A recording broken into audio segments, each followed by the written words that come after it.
Hello. Now we will see a few more muscles attached to the scapula and humerus. Initially I would like to say the four muscles together named as the rotator cuff muscles. These are Supraspinatus, Infraspinatus, Teres minor and Subscapularis.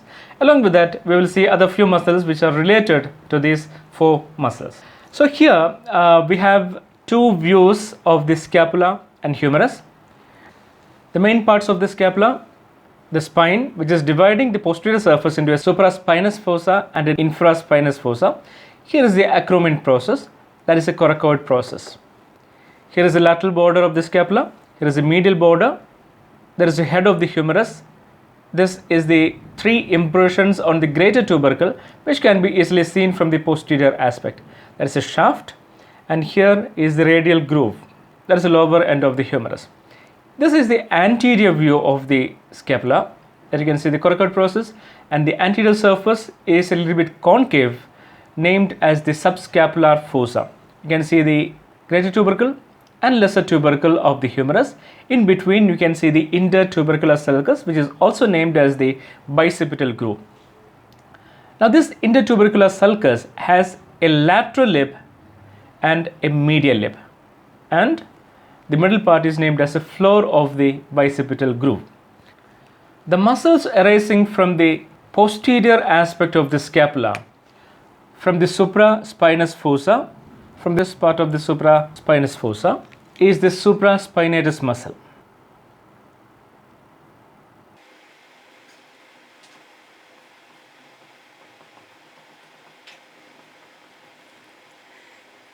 The fibers converge and it is inserted to the upper impression of the greater tubercle.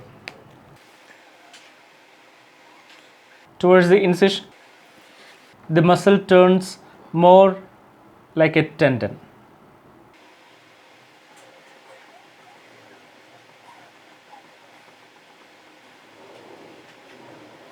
The fibers passes deep to the acromion process. This entire surface below the spine of the scapula gives origin to the infraspinatus muscle. The muscle arises, the fibers converge, and it is inserted to the middle impression.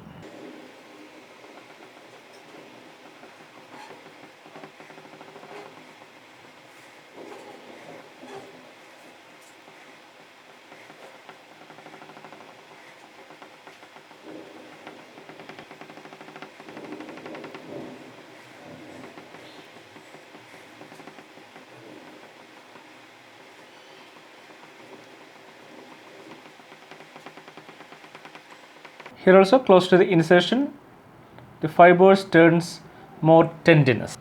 And the teres minor arises from a small area on the dorsal surface close to the lateral border.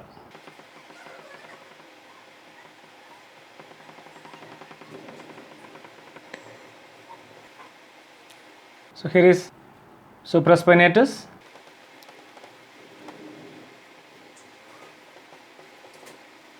infraspinatus and teres minor.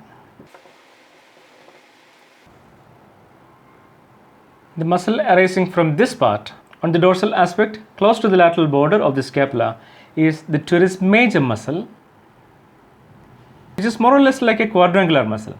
It arises and is inserted to the medial lip of the bicipital groove. It is inserted to this part.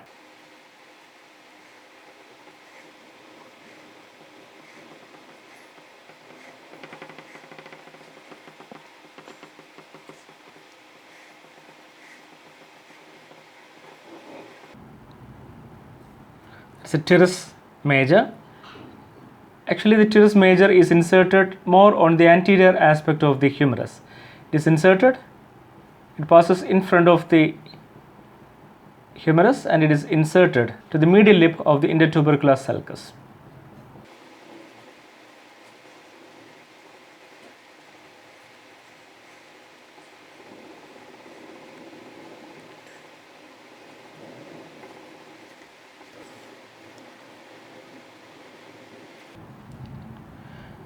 The subscapularis arises from the entire subscapular surface, fibers converge and is inserted to the lesser tubercle, which is on the anterior aspect.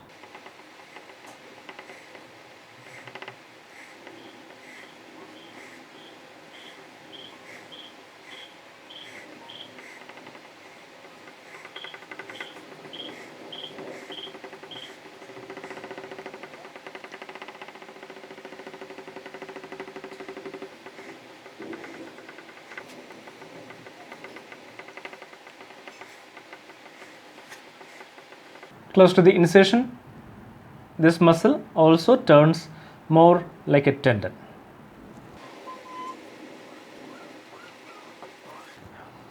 When you see the supraspinatus that arises from the supraspinatus fossa and insert to the upper impression, infraspinatus from the infraspinatus fossa inserted to the middle impression, and teres minor arises from the dorsal aspect close to the lateral border, inserted to the lower impression of the greater tubercle. So here is upper impression, middle impression and lower impression. This supraspinatus passes above the shoulder joint. Infraspinatus and teres minor passes behind the shoulder joint. When you see this subscapularis muscle, it arises from the entire subscapular fossa. The fibers converges and goes laterally and is inserted to the lesser tubercle. You can clearly see that this muscle passes in front of the shoulder joint.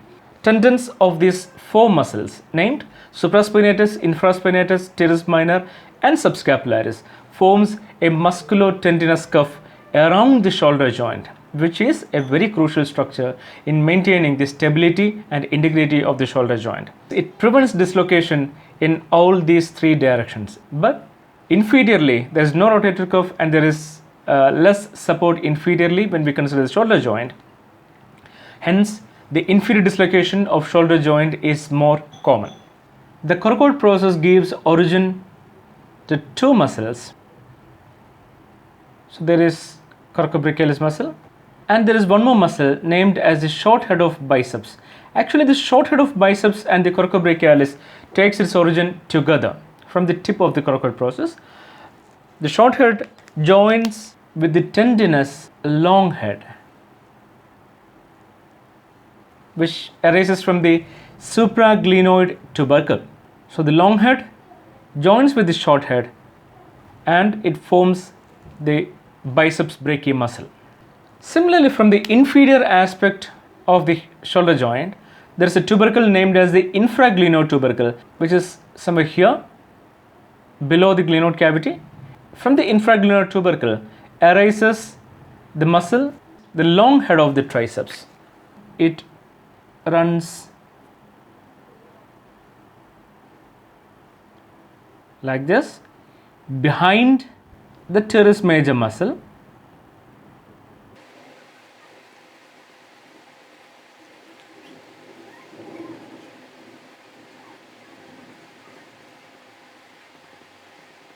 From this part arises the lateral head of the triceps, and this part gives rise to the short head or the medial head of the triceps. All these three heads, the long head, the lateral head and medial head, together they unite to form the triceps brachii muscle, and this triceps brachii is inserted to the superior surface of the olecranon process of the ulna.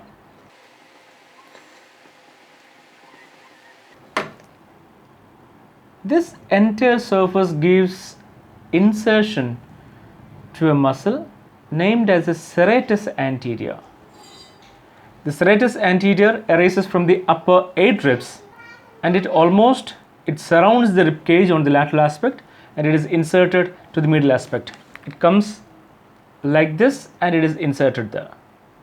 When the muscle is contracting, it can protract the scapula like in a punching movement.